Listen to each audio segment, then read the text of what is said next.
Penny Hardaway, that's your Memphis basketball coach. That's your AAC Coach of the Year. Held his weekly radio show last night at Brookhaven and addressed the injury situations connected to Tyrese Hunter and Dante Harris. Obviously, both of them missed the AAC tournament title game. Memphis still beats UAB to secure a number 5 seed in the NCAA tournament, playing Colorado State on Friday. The questions are simple. Who's going to be available? Who is not? Bennett, you read the quotes. It sounds like optimistic Dante Harris will be available to play. Less optimistic Tyrese Hunter is going to be available to play. Is that the way you interpreted it? Yeah, the quote was from Penny, Harris's ankle is still a little sore, but getting way better. Tyrese, we'll see tomorrow on him on how we'll handle things. He's in a little more difficult situation, still in great spirits, still feeling like he can try, but we'll see. So I would assume one plays and one doesn't. And we can, continue to hope for the best. But have you heard a single thing that makes you think Tyrese Hunter is going to be in uniform, available to play by Friday? No. No, I haven't either. I mean, I just, again, I know you're being, a lot of times, you get scared by a boot, by crutches and stuff like that. First off, let me stop for 1 second. They should already know. That's right. And I think we'll find out here pretty soon because he said today. There's no reason Penny Hardaway didn't know last night what is going on with his foot. This happened days ago. Yeah, for sure. If my son injured his foot, over the weekend, we would know what's going on with it by now. Yeah. Just for... Right. So you know. I remember earlier this season when Ja had the ankle injury, and the next game he came out on crutches in a boot, and everybody was like, oh my God, this is scary. What happened? Well, he was back not super long after that. So crutches in a boot, that can always be a precautionary thing. The thing is, he was putting no weight on it, not even trying to put any weight on it. So it seems that you're going to be able to turn it around in less than a week and play in a game. Yeah. It seems far-fetched. Of course it does. Yeah. Boots should not independently scare you if you see a boot on a player. That is often precautionary. Yeah. You just put it. I can remember Antonio Burks, when I was the beat writer, used to it felt like just live in a boot. He was just always in a boot, and it was just precautionary. And then they'd take it off and go play. But he just felt like he was always in a boot. That independently doesn't mean everything, but just the way he was moving. And the way Penny's talked about it. You ready for this? Alabama also had a player suffer a injury this weekend. Grant Nelson, second leading scorer.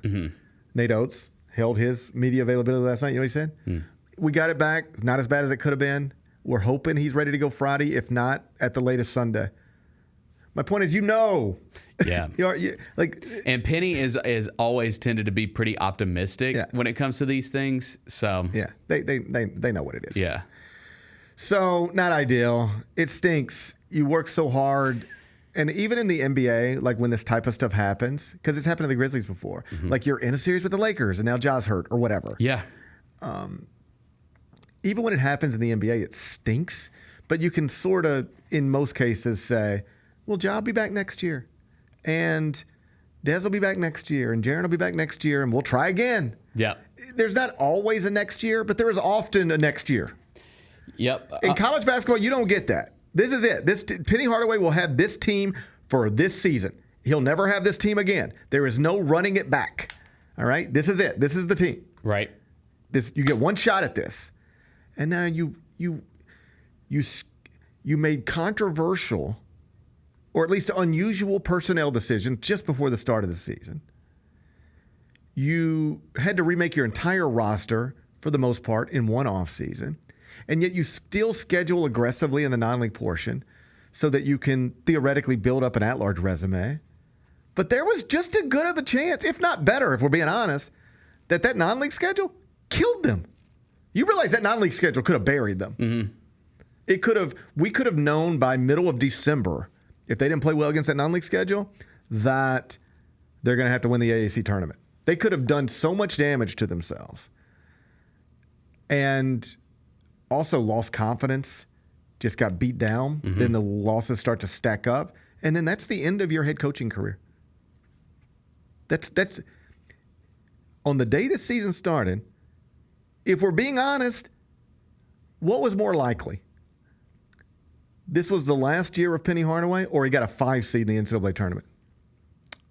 I do not think that this would, regardless of what happened, would have been the last year of Penny Hardaway. It could have been. It could have been. But I don't think so. It could have been. If it got real bad, it could have been. Yeah. All right? And yet we're sitting here, and the bad stuff didn't happen. The good stuff did. They were incredible against the non-league schedule, and then mostly great in the league. And then they went out and won the league tournament while dealing with adversity. It's all great stuff, like awesome stuff. You get the 5 seed that you were chasing. Might even be a little bit better than the seed you thought you were going to get. Yeah. Oh, definitely is. And now, not your best player, but certainly one of your most important ones, probably ain't going to be available, and it stinks, and you'll never get it back. It's just you think Bill Self never thinks about this? Bill Self had to coach in the NCAA tournament one year. Joel Embiid. Yeah, I forgot about that. Like, you only get one shot to make a tournament run with Joel Embiid, and he didn't get to do it. Like, you never get these things back, and I fear that Penny's never going to get an opportunity to be able to run this team through a bracket at full strength, and that's unfortunate. It's not unique to him, but it is unfortunate. If I'm looking for the positive in it, one thing that's obviously emerged as of late and all the successes they've had recently is that PJ Haggerty's been awesome all season. We know that. Dane Danger has been amazing the second half of the season. We know that too. Ever since they inserted him in that starting lineup, he's been incredible. And so you got 2 guys that you're really going to run this thing through, and everybody else is playing a good. And that's the other thing too. They've got guys that are playing great complementary roles. So you just get those guys the ball. Play your complimentary. You need Colby Rogers, PJ Carter on the 3-point line, knocking down wide open shots. And then can these 2-point, if they get Dante Harris back, can these 2-point guards not turn the ball over and get the ball to the best players? We'll see. Yeah, we'll see. I mean, if you can beat UAB without Tyrese Hunter, you can beat Colorado State without Tyrese Hunter. I think so too. Colorado State's better. They are than UAB, and in some computers, better than Memphis. Favored over Memphis for a reason. Mm-hmm. But I am not going so far as to say Tyrese Hunter is probably out and Memphis can't win the game. Of course Memphis can win the game. But it's easier when Tyrese Hunter's there.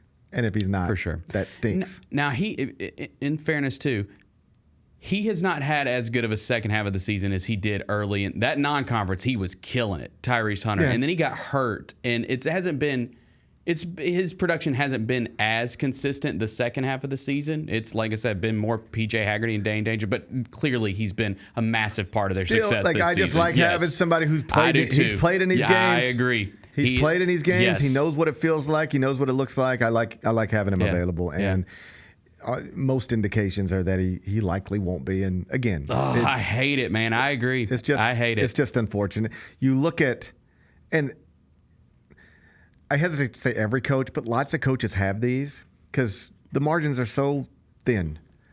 So lots of coaches have these, but we really might be able to reasonably sit here after 7 years of Penny Hardaway and say things like this. If the weird ending of the FAU game just goes the other way, you're playing a 16 seed in the round of 32. You're knocking them out. You're in the Sweet 16 multiple years, 2 years ago. You've already got your first Sweet 16 appearance under Penny Hardaway. That's done. All you had to do was hold on against FAU and then beat a 16 seed. So, and then let's see where it goes. FAU took it all the way to the Final Four. So that's right. Who knows where that goes if that end of that FAU game goes differently, which it very easily could have. All right? Cheated. Perhaps should have. Then here we are again. You've been ranked in the top 20 all season long in the human polls. You got a 5 seed in the NCAA tournament. You're playing a Mountain West Conference team that wouldn't even have made the NCAA tournament probably, or at least maybe not have made it if they wouldn't have won their conference tournament. But you just lost a veteran guard to a foot thing, and yuck. Yeah. You could look back and go, all right, let's just, for the sake of the conversation, I'm not predicting this, but for the sake of the conversation, let's say the game goes exactly as the point spread suggests. Colorado State wins. Penny's reality will be 7 years, 1 NCAA tournament win. That's just not great relative to other Memphis coaches who have had the job that long. It's just not. We can talk about that another day. But then you go, well, remember the 1 year, if they just hold on against FAU and that goes differently, they would have been in the Sweet 16 and could have been all the way to the Final Four. And then in the other year, what if they had Tyrese Hunter? It's just a what-if game forever. It stinks. It stinks. I think they're going to win. I hope they're going to win. I hope we get good news about Tyrese Hunter. I do too. As always, we'll see. The Gary Parrish Show, live weekdays at 10 a.m.